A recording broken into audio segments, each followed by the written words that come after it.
এখন এই মন্ত্রী মহোদয় একজন পদত্যাগ করেছে, উনি ব্যক্তিগত অসুস্থতার কথা বলেছে, ঠিক আছে। এখন যেসব আলোচনা হচ্ছে বিভিন্ন পর্যায়ে নাকি মতভেদ আছে। তারপর একজন ওখানে প্রতিমন্ত্রী দিয়েছে পার্বত্য জেলা পরিষদ পুনর্গঠন, রাঙামাটি বিএনপির অভ্যন্তরীণ রাজনীতি এইসব এবং বিভিন্ন নির্দেশনা পালন না, আমার মনে হয় ব্যর্থতা, এগুলো অনেক আলোচনা হবে এবং স্থানীয় বিএনপি নেতাকর্মীরা আজকে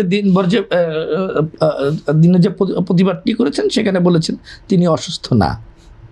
তাহলে না অসুস্থ তো কিছুটা আছে, আমি তো ব্যক্তিগত যেহেতু তিনি পদত্যাগপত্রে নিজে লিখেছেন, এটা তো আমরা বিশ্বাস করতেই হবে। ঠিকই আছে।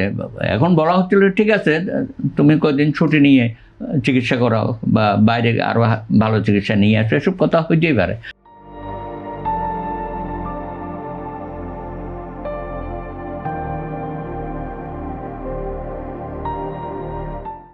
মানুষ তো সিঙ্গাপুরে চিকিৎসা করে এসে পুরো আবার মন্ত্রণালয় চালায়।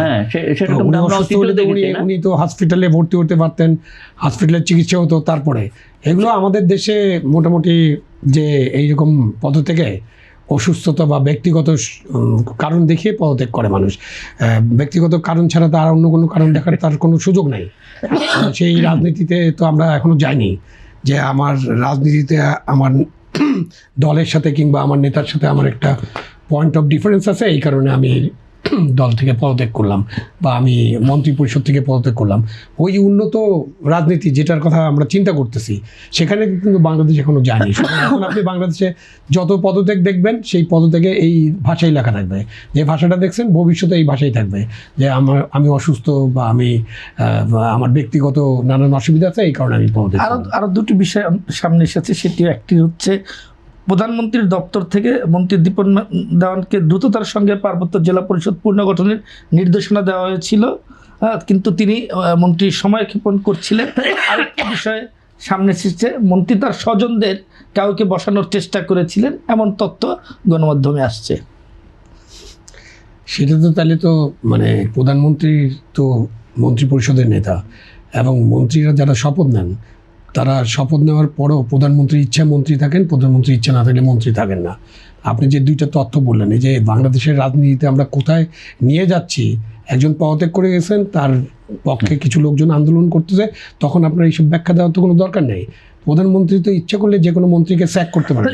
যদি প্রধানমন্ত্রী ইচ্ছা করেন যে অমুক মন্ত্রী তার পারফরমেন্স ভালো না, অমুক মন্ত্রীকে ডেকে তিনি বলতে পারেন যে আপনি পদত্যাগ করেন, উনি এরকম একটা এই যে কাগজের টুকরায় পদত্যাগপত্র লিখে দিয়ে দেবেন। অথবা উনি পদত্যাগ করতে রাজি না হলে উনাকে স্যাক করে দেওয়ার আইনগত সংবিধানগত ব্যবস্থা আছে। তো আপনি এইটা কেন এখন আনতেছেন? এটা এতদিন আনলেন না কেন?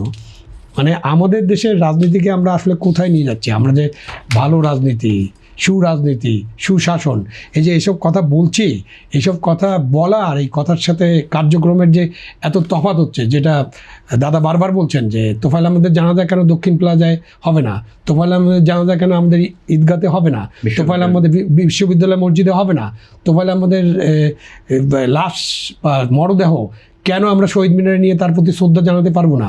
কদিন আগে শহীদ মিনারে মরদেহ গেছে না, কারো না কারো মরদেহ তো গিয়েছে। উনি কি তোফায়েল আহমেদের চেয়ে মানে ওই তুলনা করলে উনি কি তোফায়েল আহমেদের কাছাকাছি কেউ? তো সুতরাং আপনি তোফায়েল আহমেদকে তোফায়েল আহমেদের মতো বিবেচনা করে তার যে ভূমিকা, তার জাতির জন্য তার যে অবদান, তার যে আত্মত্যাগ, সেই আত্মত্যাগের বিবেচনা আপনি কতগুলো জিনিস করতেই পারেন। আপনি এগুলো করতেন। আপনি যে একটু আগে জিজ্ঞেস করছেন যে মসজিদের ওখানে কেন স্লোগান হলো, আপনি তো ভিতরে যান ভাই, স্লোগান দিচ্ছে এটা ঠিক করে নেই। কিন্তু কথা হলো যে একজন এত বড় নেতার মৃত্যুর পরে, যিনি 9 বারের এমপি, যিনি মন্ত্রী ছিলেন, যিনি 69 গণ-অভ্যুত্থানের মহানায়ক ছিলেন, মহানায়কদের একজন ছিলেন, তার মৃত্যুর পরে তো গভর্নমেন্ট অ্যাক্ট করবে না? সরকার কি দেশে সরকার আছে? তো সরকার অ্যাক্ট করবে না? আমি মরে গেলে কিছু আসে যায় না, আমরা কেউ মরে গেলে হয়তো অনেক কিছু আসে যায় না, সাধারণ মানুষ 5 জন অ্যাক্সিডেন্টে মারা গেলে কিছু আসে না, but when Tofail Ahmed is dead, এটা জানার পরে সরকারের তো একটা রেসপন্স আছে নাকি? রেসপন্স থাকার উচিত, আমি মনে করি উচিত। তো এখন এই রেসপন্সটা যখন আপনি করবেন না, তখন কিন্তু এইসব নানাবিধ ঘটনা ঘটবে। যেমন খোকা সাহেবের কথা বলছে, খোকা সাহেবের যখন লাশ, উনি তো আমেরিকায় মারা গেছেন, উনার লাশ আসার আগেই খোকা সাহেবের পরিবারের পক্ষ থেকে জানাজাটা ব্যাপারে কথা বলা হয়েছে, দক্ষিণ প্লাজা চাওয়া হয়েছে, এবং তখন গভর্নমেন্ট কিন্তু রেসপন্স করেছে। তো রেসপন্স করতে হবে তো গভর্নমেন্টকে। গভর্নমেন্ট যদি রেসপন্স না করে তখন কিছু ইরেসপন্সিবল লোক উল্টাপাল্টা কাজ করে ফেলবে। সেই কারণে আমাদের দেশের গভর্নমেন্টকে সবসময় রেসপন্স করতে হবে, রিয়েক্ট করার দরকার নেই। রেসপন্স করেন আপনি যে আমরা এইভাবে তোফায়েল আহমেদের মরদেহকে এইভাবে শ্রদ্ধা জানাতে চাই এবং তার ইচ্ছা মতো, এটা তো তোফায়েল আহমেদের ইচ্ছা মতো, তার মরদেহ ভোলাতে যাবে, তার বাবা মার যেখানে শুয়ে আছেন সেখানে তার মরদেহ দাফন করা হবে। এগুলো তো গভর্নমেন্টের পক্ষ থেকে যদি চ্যানেলাইজ করা হতো তাহলে কিন্তু আপনি কিছু বিশৃঙ্খলা যেটা হয়েছে এটা হতো না, এটা আজকের বিশৃঙ্খলা হতো না, গতকালকের বিশৃঙ্খলা হতো না। তো এগুলোতে রেসপন্স করতে হবে। এখন গভর্নমেন্টের কাছে আবেদন হলো যে ভাই, একটা অনেক দিনের পরে একটা সরকার এসেছে, একটা অভ্যুত্থানের মধ্য দিয়ে, তারপরে 18 মাসে ইউনূস শাসনের অপশাসনের পরে নির্বাচনের মধ্য দিয়ে একটা সরকার গঠিত হতে, এই সরকারের কাছে ইতিবাচক রেসপন্সগুলো প্রত্যাশা করা যায় সব ঘটনার প্রেক্ষিতে, সমস্ত ঘটনার প্রেক্ষিতে। যেমন ধরেন যে ওই যে গরুর হাট যেটা আমাদের ইয়াতে ঢুকে গেল উত্তরার যে, হ্যাঁ, তো ওখান থেকে তো ভালো রেসপন্স করতে হতো। ঠিক আছে, আমরা ভালো রেসপন্স করি। কি রেসপন্স হতে পারতো যে ঠিক আছে এই বর্ষা বাদল অমুক নানান কারণ, অনেক কারণ দেখিয়েছেন না যে এই কারণে ওখানে চলে গেছে, এই জন্য লিফটের গোড়া পর্যন্ত গেছে।